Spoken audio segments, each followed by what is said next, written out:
بچے اسکول سے واپس آئے تو بہت خوش تھے۔ کہنے لگے کہ ہماری نا کل کی چھٹی ہے۔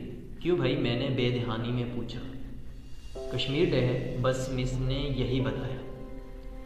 بڑے والے نے وضاحت کی کہ شاید کشمیر اس دن پیدا ہوا ہوگا یا اس کا انتقال ہوا ہوگا۔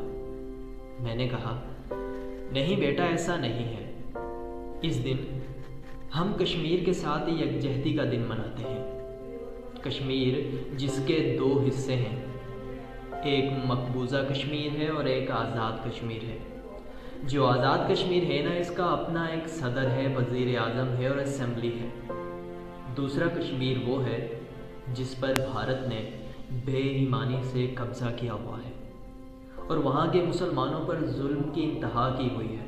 ہم پاکستانی اس مقبوضہ کشمیر کی حمایت کرتے ہیں اور ان سے یکجہتی کا مظاہرہ کرتے ہوئے 5 فروری کو ہر سال کشمیر ڈے مناتے ہیں۔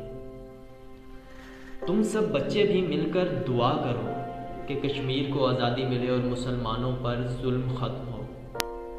بچے تو میری بات سے مطمئن ہو گئے، لیکن ہم شرمندہ سوچ رہے تھے کہ ہم کشمیر کے لیے کیا کر رہے ہیں۔ ہم سب بھی چھٹی کا انتظار کرتے ہیں۔ اس چھٹی کے اغراض و مقاصد سے ہمیں کیا لینا دینا؟ پکنک پارٹی کے پلان بنتے ہیں، ہمیں اتنی فرصت ہی نہیں۔ ہم سب غرض کے مارے ہو گئے ہیں، اپنے ملک میں اپنی ہی ذاتوں، قومیتوں اور فرقوں میں بٹ گئے ہیں۔ دہشت گردوں سے نجات تو نہ پا سکے، بلکہ اس کے جال میں پھنستے ہی چلے جا رہے ہیں۔ ایسے میں تو کشمیر کو بھلا ہی چکے ہیں۔ کشمیر کمیٹی بنا کر سمجھتے ہیں کہ کشمیر آزاد ہو جائے گا۔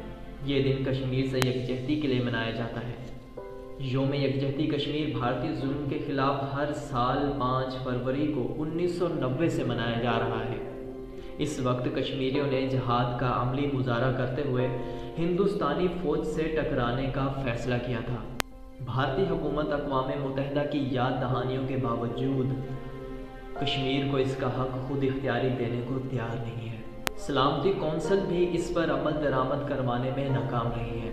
بھارت کشمیر کو اپنا اٹوٹ انگ سمجھتا ہے، جبکہ پاکستان کا اصولی موقف ہے کہ کشمیر پاکستان کی شہرک ہے۔ حق خود ارادیت کشمیریوں کا حق ہے۔ اس حق کے اصول کے لیے کشمیری لمبے عرصے سے عملی جد و جہد کر رہے ہیں اور اپنی جانوں کا نذرانہ پیش کر رہے ہیں۔ کشمیریوں کی جد و جہد آزادی کا دور بہت طویل ہے۔ بھارت اپنے مظالم سے اس میں کمی نہیں لا سکتا۔ 5 فروری کو دنیا بھر میں کشمیریوں سے اظہار یکجہتی کے لیے اجتماعات، جلسے، جلوس اور مظاہرے کیے جاتے ہیں اور دنیا کو یاد دلایا جاتا ہے کہ بھارت کشمیریوں کا حق آزادی غاصب کر کے بیٹھا ہے۔ کاش پاکستان کی حکومت اس طرف بھی توجہ کرے اور بھرپور طریقے سے کشمیریوں کا ساتھ دے، اور انشاءاللہ اگلے سال کشمیر ڈے منانے کے بجائے ہم کشمیریوں کی آزادی کا دن منائیں۔ آمین۔